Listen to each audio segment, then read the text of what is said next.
मित्र हो, प्रहार संघटनेचे बच्चू कडू यांनी बघा, ते जेव्हा उद्धव ठाकरे सरकारमध्ये मंत्री होते आणि मंत्री असताना सुद्धा त्यांनी एकनाथ शिंदे यांच्या सोबत गुवाहाटी गाठली होती. त्यानंतर तर काय, अलीकडं त्यांनी थेट एकनाथ शिंदे गटामध्ये प्रवेशच केला. शिंदे गटातील त्यांचा प्रवेश हा वादाचा ठरला. त्यांच्या संघटनेतील पदाधिकाऱ्यांनी या प्रवेशाबद्दल बच्चू कडू यांच्या विरोधामध्ये अत्यंत तीव्र शब्दामध्ये आपला संताप व्यक्त केला, राग व्यक्त केला. बच्चू कडू यांच्या एका आदेशावर काही वाटेल ते करायला तयार असलेले त्यांचे कार्यकर्तेच बच्चू कडू यांच्या विरोधामध्ये बोलायला लागले. बच्चू कडू यांच्या एका निर्णयामुळं त्यांनीच कष्टानं बांधलेली संघटना विस्कळीत झाली, खिळखिळी झाली.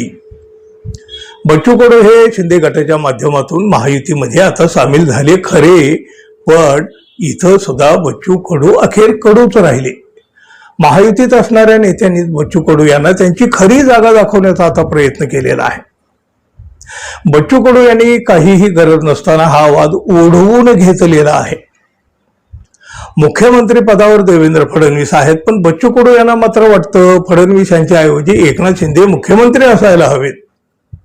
अर्थात एकनाथ शिंदे यांची ही तीच इच्छा होती, अपेक्षा होती, पण भाजपने ते हाणून पाडलेले आहे.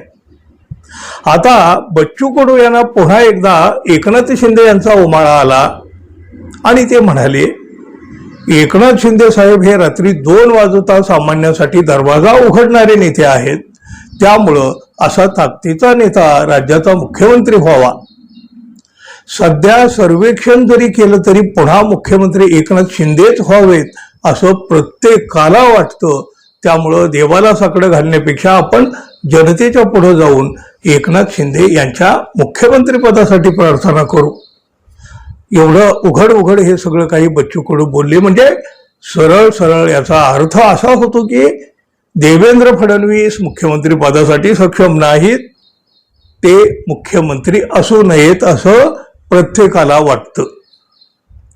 देवेंद्र फडणवीस यांच्या मुख्यमंत्री पदालाच हात घातल्यामुळं भाजपातून याच्या प्रतिक्रिया उमटणं अत्यंत स्वाभाविक आहे आणि त्याप्रमाणे त्या उमटल्या सुद्धा. भारतीय जनता पक्षाचे प्रवक्ते शिवराय कुलकर्णी यांनी बच्चू कडू यांच्यावर थेट हल्ला चढवला. अचलपूर मतदारसंघातील लोकांनी बच्चू कडू नावाची नौटंकी हद्दपार केली. हा त्यांचा स्वतःचा मतदारसंघ होता. त्याची नस बच्चू कडू यांना ओळखता आली नाही. त्यांना महाराष्ट्राची नस कधीपासून समजायला लागली? महाराष्ट्राच्या जनतेचं म्हणणं कधीपासून त्यांना समजायला लागलं? बच्चू कडू, तुमची नोकरी गेली होती, तुमचा कामधंदा गेला होता. आता ज्या मालकानं तुम्हाला नोकरी दिली त्या मालकाचं गुणगान तुम्ही गाणारच.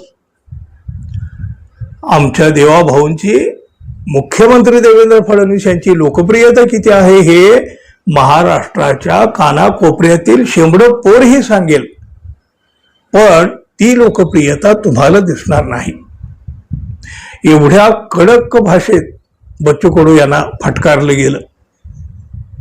सचिन अहिर यांनी सुद्धा बच्चू कडू यांच्यावर शेलके शब्दामध्ये प्रहार केला आहे. इतक्या लवकर बच्चू कडू असं काही बोलतील असं वाटलं नव्हतं.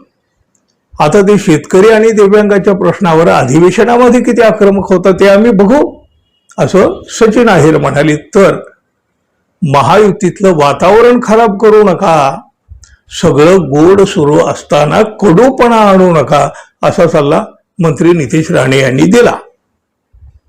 बघा, भारतीय जनता पक्षाचे लोक देवेंद्र फडणवीस यांचे गुणगान गाणार, ते स्वाभाविक आहे, अपेक्षित आहे. पण बच्चू कडू ज्या एकनाथ शिंदे यांना मुख्यमंत्री करायला निघाले, त्या शिंदे गटातून बच्चू कडू यांच्या मदतीला अजून तरी कुणीही धावून आल्याचं दिसत नाही. बच्चू कडू नुकतेच महायुतीत गेले आणि गेल्या गेल्या तिथंही कडू झाले. आता भाजप आणि देवेंद्र फडणवीस यांना डिवचून बच्चू कडू हे शेतकरी आणि दिव्यांगासाठी काही काम करू शकतील का हो? तुम्हाला काय वाटतं मित्रांनो, जरूर सांगा. आणि आपण अजून आपल्या चॅनलला सबस्क्राईब केलं नसेल तर कृपया सबस्क्राईब करावं, ही अपेक्षा तर आहे. धन्यवाद. पुन्हा भेटू. नमस्कार.